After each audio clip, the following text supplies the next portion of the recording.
Today, so I had promised that I would do a reflection on the poems in my book, I Am Water, my poetic memoir. And I decided I would do it page by page. So I'm going to start off with the first poem in the book. So I'm going to read through it as first and just then share the context as well. But before I read the poem, I wanted to share a little bit of the context. So this piece is a piece that is inspired by Isithakazelo Zasekhaya. And these are praise names and clan names that carry my lineage, my memory, my identity. And I wanted to start the book with this poem simply because I spent a lot of time actually doing my family tree, and I got to figure out how my history is spoken into the present moment. So this poem is my way of introducing myself the way my ancestors would, not by what I do, not by what I've survived, but by where I come from and what I carry. So as you listen, I invite you not to focus on understanding every image or every symbol, but just listen with your body and let the rhythm, the repetition, and just how I've translated the names and the silences between, let them do their work.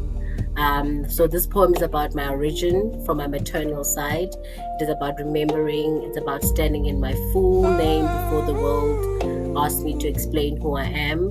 So this is Usibal Kulu. I am her. I am them.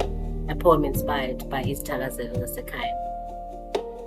I come from the great fire keepers, Osibal Kulu, where thunder sleeps in bone. I carry the tusks, the wisdom of elephants, ancient and knowing.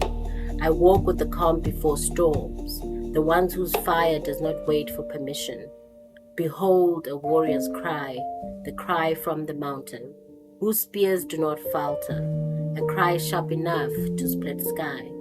We are scatterers of ash, who blow truth like smoke across hills, wind carriers of story, dripping truth like rain of thatch, spine straight and struggling, the last one standing, granite in the flood, mouth sweet with song and defiance. I come from the quiet thunder, the wayfinder of untamed roads.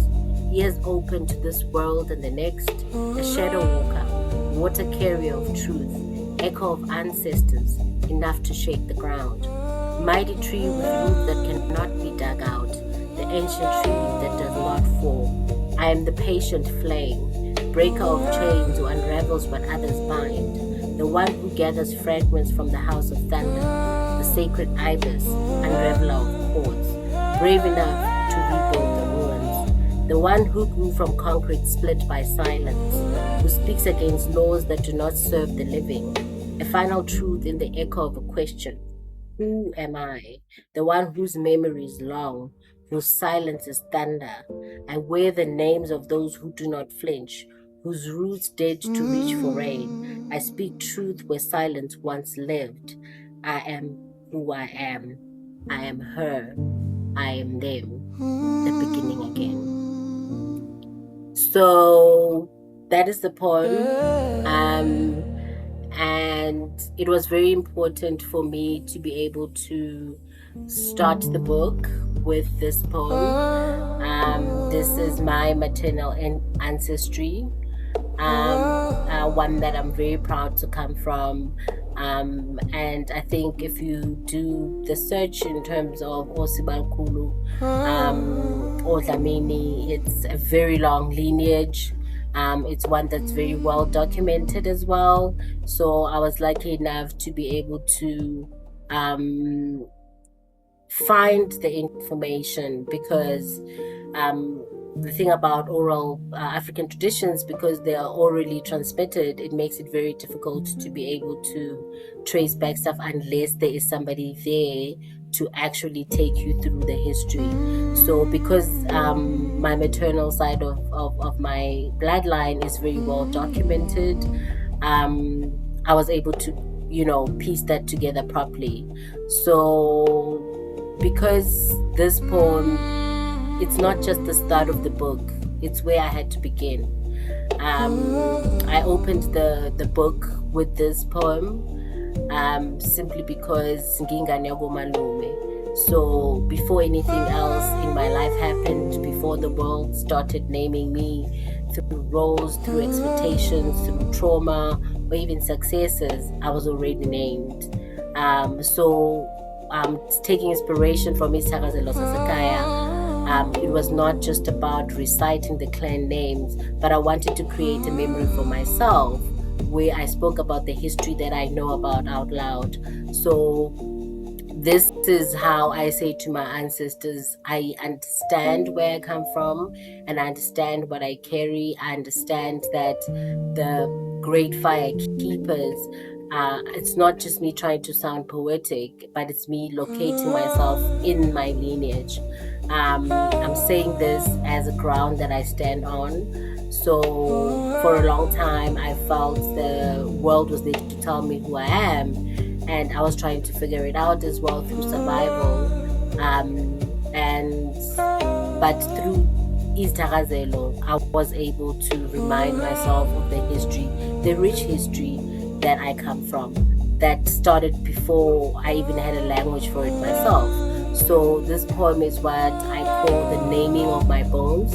It's me remembering who I am before I forgot, before I fragmented, before I learned to be quiet in spaces where I should have been loud, before my role was out. So when I say I am her, I am them, I'm acknowledging that I'm not just one voice or one body or one moment. I am a continuation of the lineage. I am layered. I carry people who come with a lot of rich history, and that's why I decided to start the book with this poem first. So before I talk about my paternal ancestry, before I talk about love, before I talk about loss and freedom and healing, or even becoming, I needed to talk about where I come from, because more than anything else, water knows its source. Even when it moves, even when it changes from, or when it changes form, it remembers. So this poem is a praise song for my ancestors, but it's also for the version of me that was shaped through questioning, listening, and also tracing stories that were almost lost from my lineage. So I hold in it the fire of those who resisted, and also the patience of those who endured. So I'm looking at the courage that my ancestors had, and I kept on asking questions about who they were. And I say this in the poem that I grew from the crack in the concrete, because that's true. I had to rediscover who I am through this lineage. And this poem is me saying, I didn't arrive here alone. I was carried, I was named, I was shaped, and the way that I was shaped is a way that has a lot of rich history. So this is not just about talking about my ancestry, but it's also about a voice that I'm reclaiming about who I am and who I was brought up to be, through memory, and where I actually belong. So even though I don't have all the answers, I do have the names. I've read through Isithakazelo. I have the memory. I have myself. I have my mother. I have them Osibalkulu guiding me. And of course, there's me. So this is where my journey begins, again and again.